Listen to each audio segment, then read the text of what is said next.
Gaano ba talaga natin siya kakilala? Pero ang tanong niya, kilala niyo ba talaga ako?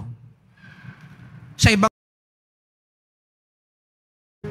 sumainyo ang Panginoon at sumayo rin. ang pagpapahayag ng mabuting balita ng Panginoon ayon kay San Mateo. Papuri sa iyo, Panginoon. Noong panahong iyon, dumating si Jesus sa lupain ng Cesarea ng Filipos. Tinanong niya ang kanyang mga alagad, sino daw ang anak ng tao ayon sa mga tao? At sumagot sila, ang sabi po ng ilan ay si Juan Bautista kayo. Ang sabi naman ng iba, si Elias. At may nagsasabi pang si Jeremias o isa sa mga propeta kayo. Kayo naman, ano ang sabi ninyo? Sino ako? Tanong niya sa kanila. Sumagot si Simon Pedro, kayo po ang Kristo, ang anak ng Diyos na buhay. Sinabi sa kanya ni Jesus, mapalad ka, Simon na anak ni Jonas, sapagkat ang katotohanan ito'y hindi inihayag sa iyo ng sino mang tao, kundi ng aking amang nasa langit. At sinasabi ko naman sa iyo, ikaw ay Pedro, at sa ibabaw ng batong ito ay itatayo ko ang aking simbahan, at hindi makapananaig sa kanya kahit ang kapangyarihan ng kamatayan. Ibibigay ko sa iyo ang mga susi ng kaharian ng langit. Ang ipagbawal mo sa lupa ay ipagbabawal sa langit, at ang ipahintulot mo sa lupa ay ipahintulot sa langit. At mahigpit niyang tinagubilina ng kanyang mga alagad na huwag sabihin kanino man na siya ang Kristo.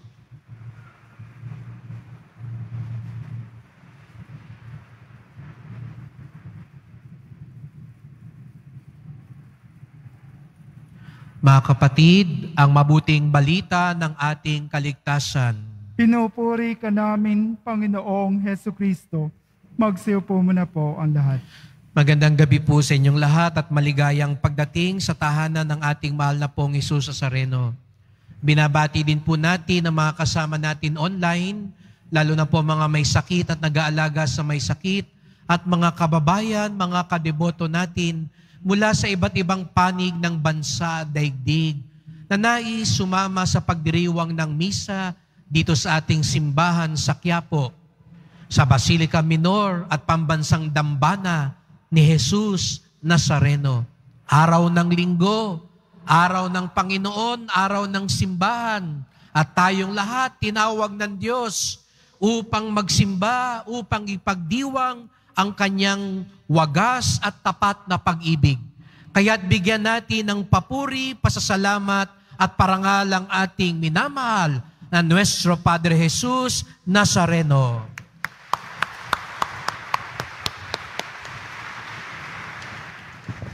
Awa ng Diyos, kung pagbalik nyo sa isang linggo ay wala na ho ang tabing at makita na natin at maibalik na ho siya sa kanyang luklukan na mas nating pinalinis at pinaayos para mas karapat-dapat na luklukan ng ating mahal na pong Jesus Nazareno.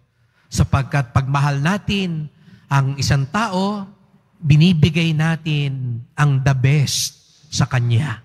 At naniniwala ko kaya kayo naririto ngayon dahil hindi nyo matiis na hindi siya makita, hindi siya matawag, sapagkat lahat tayo gusto nating pagpalain ng ating mahal na pong Jesus Nazareno. Amen?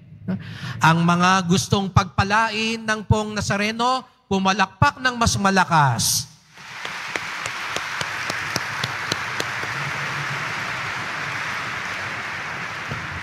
Ayan, marami ang nangangailangan ngayon. No? Ang lakas ng palakpak nyo no? Sabihin, marami ang mga may hinihingi sa Kanya. Meron daw isang politiko na pumunta sa isang home for the aged. No, 'di ba? Usong-uso 'yan. Tapos nagkakamay siya, no? Binabati niya, nagbibigay siya ng pagkain, no? At nung nakasalimuhan niya 'yung mga matatanda, kinakamayan siya, iba niyayakap siya, inahalikan siya. Pero napansin nung isang politiko sa isang sulok, may isang matanda na hindi siya nilalapitan, tinitignan lang siya.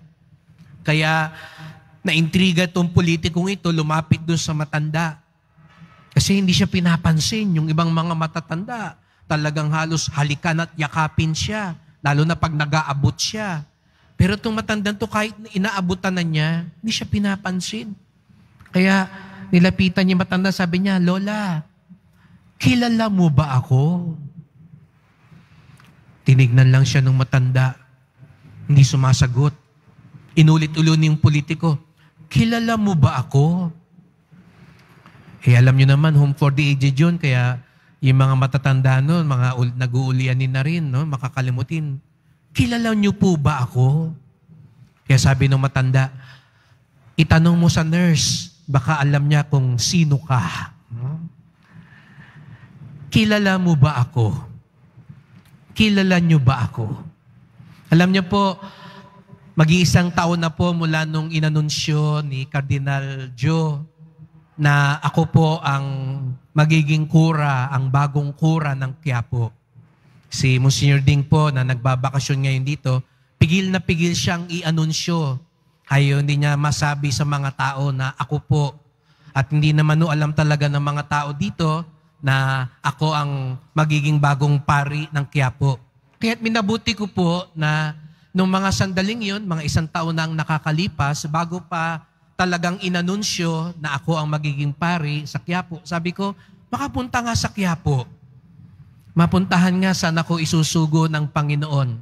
At aminin ko po sa inyo, bihira lang ako magpunta dito sa Quiapo noon dahil sa malayo ako nakadestino. Kaya inaya ko po yung 2 kaibigan ko pong pari na madalas dito sa Quiapo, samahan nyo nga ako, pero wag nyong sasabihin sa kanila, ako yung magiging bagong pari ng Quiapo. Kaya nagpunta po kami isang araw, Biyernes yata yun, kung di ako nagkakamali, at nando kami sa may Plaza Miranda, pinagmamasdan ko lahat ng mga tao, sabi ko, kayo na po ang bahala sa akin. Isang bagong lugar ito, bagong mission para sa akin. At sabi ko, ano kaya yung pakiramdam? Hindi pa namang kilala na ako ang bagong pari dito. Nung nagmisa yung 2, si Father Leo at si Father Pong na sumakabilang buhay na, ay sabi ko, hindi ako sasama sa inyong magmisa, dito lang, magsisimba lang ako. Kasi gusto kong maramdaman yung pakiramdam ng mga ordinaryong nagsisimba habang hindi pa nila ako kilala. So nagsimba nga po ako, banda dyan ako nakaupo nun, pinagmamasdan ko ang lahat.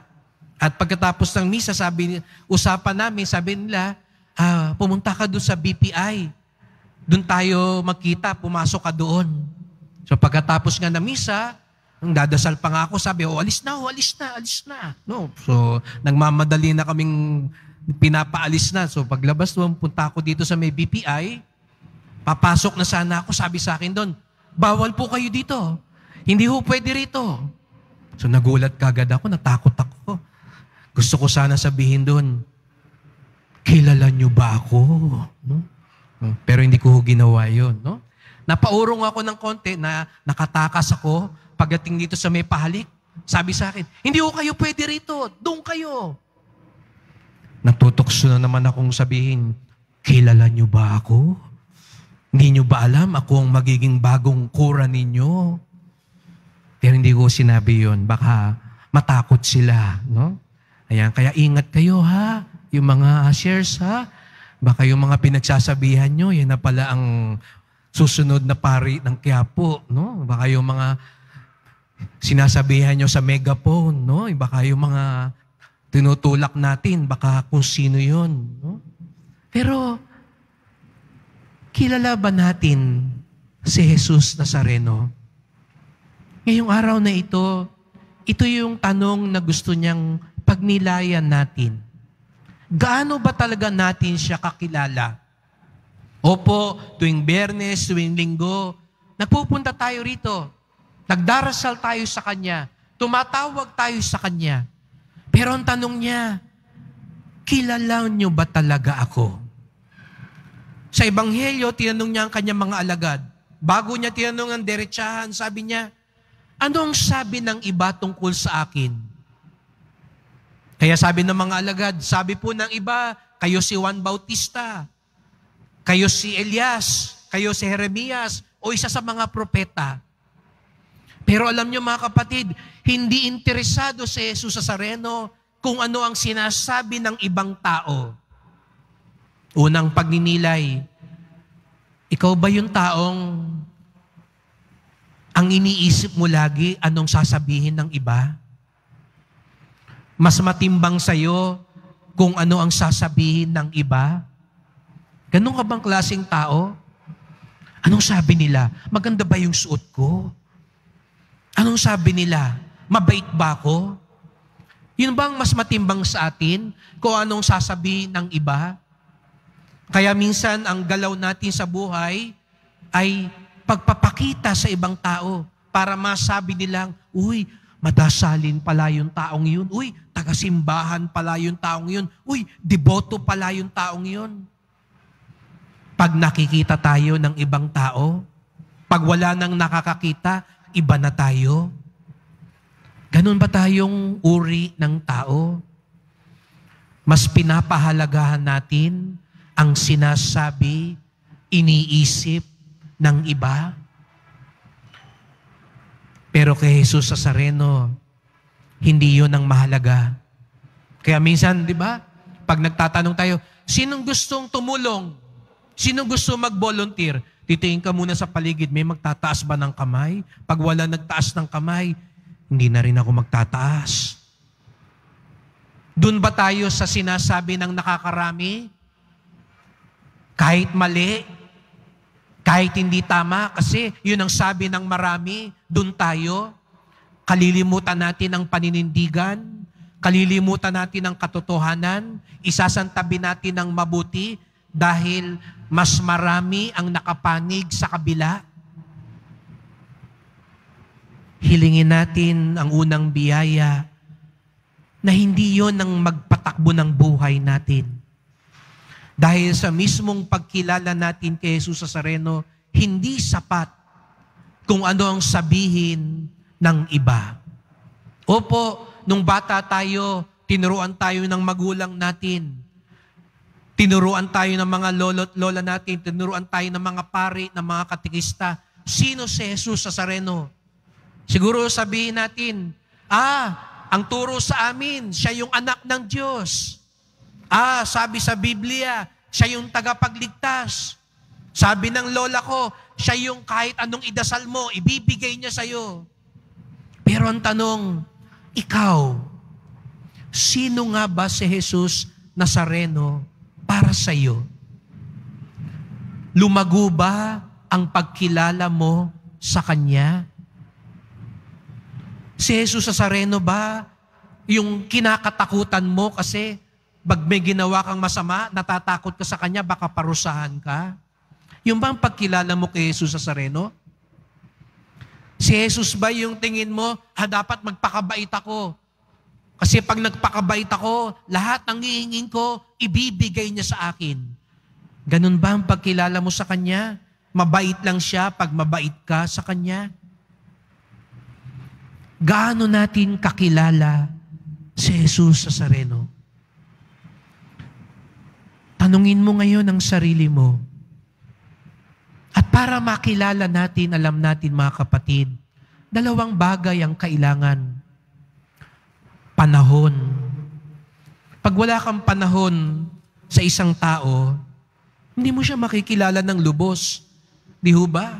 Pag paminsan-minsan lang kayo magkita, hindi mo siya makikilala.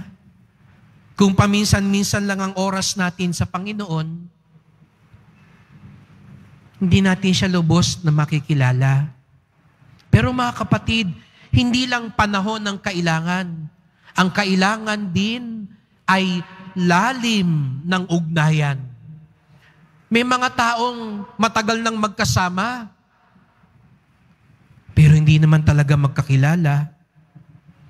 Minsan nga tayo rin dito sa simbahan, di ba?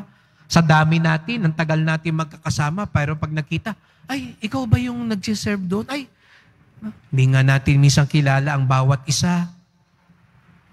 Isang araw, tinanong ko isang anak, sabi ko, ano nga palang paboritong kulay ng tatay mo?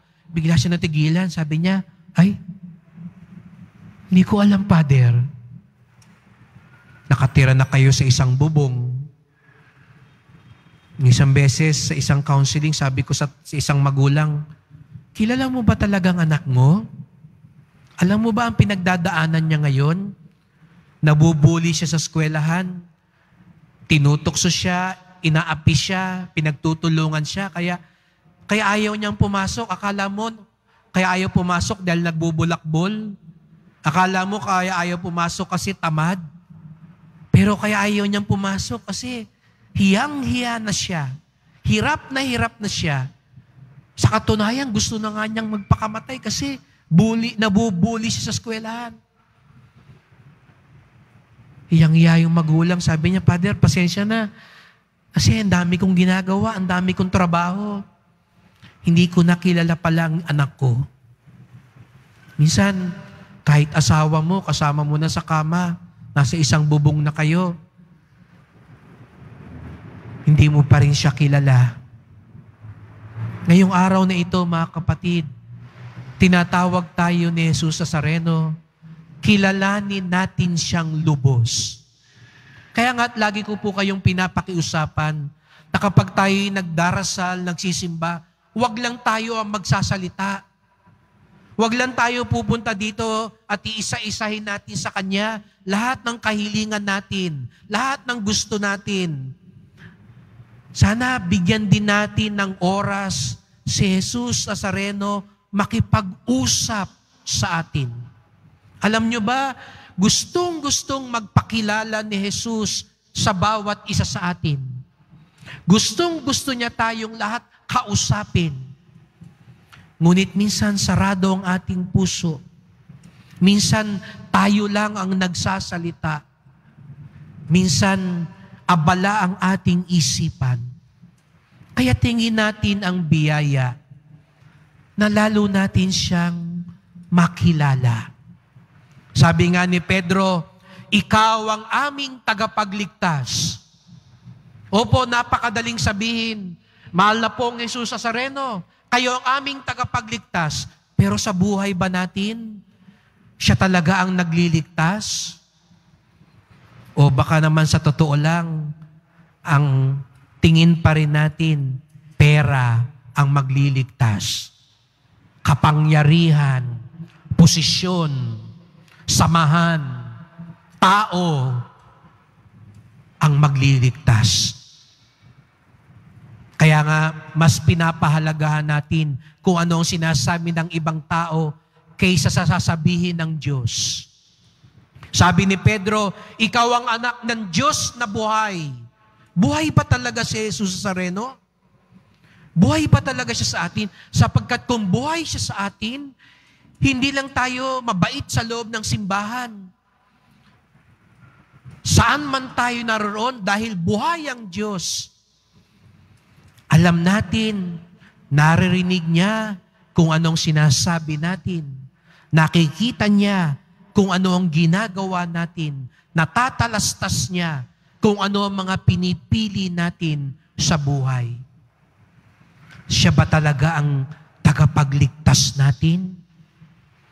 Siya ba talaga ay buhay sa atin? Kaya't mga kapatid, sa sandaling ito, buksan natin ang ating mga puso. Hayaan nating mangusap siya. May gustong sabihin sa iyo ngayon, si Jesus Nazareno. Gusto niya lalong magpakilala sa iyo. Gusto niyang sabihin sa iyo, kahit may sakit ka, mahal kita. Kahit may pinagdaraan ng pagsubok ngayon, huwag mong isipin hindi kita pinabayaan na kita. Hindi. Sapagkat ako ang iyong tagapagligtas. Ako ay Diyos na buhay. Kaya huwag ka na magtampo. Huwag kang lalayo. Huwag mong pipiliin ang kasalanan. Huwag mong mas bigyang timbang ang sasabihin ng iba. Sa akin ka makinig. Sa akin ka tumingin. Sa akin ka manalig. Kilala mo ba talaga ako? Kaya't sa pagpapatuloy ng misang ito, sama-sama po tayo magdasal. Mahal na pong Jesus Nazareno, naririto po kaming lahat. Dumudulog sa iyo, tumatawag sa iyo. Binubuksan namin ang aming puso sapagkat nais namin lalo kayong makilala. Sapagkat pag nakikilala namin kayo ng lubos, mas lalo naming nauunawaan ang inyong kalooban. Minsan po nalilito kami, lalo na kapag may pinagdaraanan kaming pagsubok sa buhay. Lalo na kapag matindi ang mga tukso sa paligid namin. Lalo na kapag tumitigas na ang aming puso dahil sa galit at paghihiganti.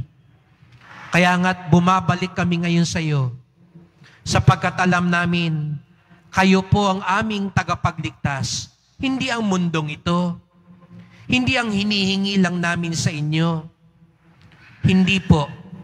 Nasa iyo ang aming kaligtasan, sapagkat ikaw ang Diyos na buhay. Kaya nga't saan man kami naroon, mamumuhay kami ayon sa iyong kalooban. Mahal na pong Jesus Nazareno, kaawaan niyo po kami, basbasan niyo po kami. Amen. Amen.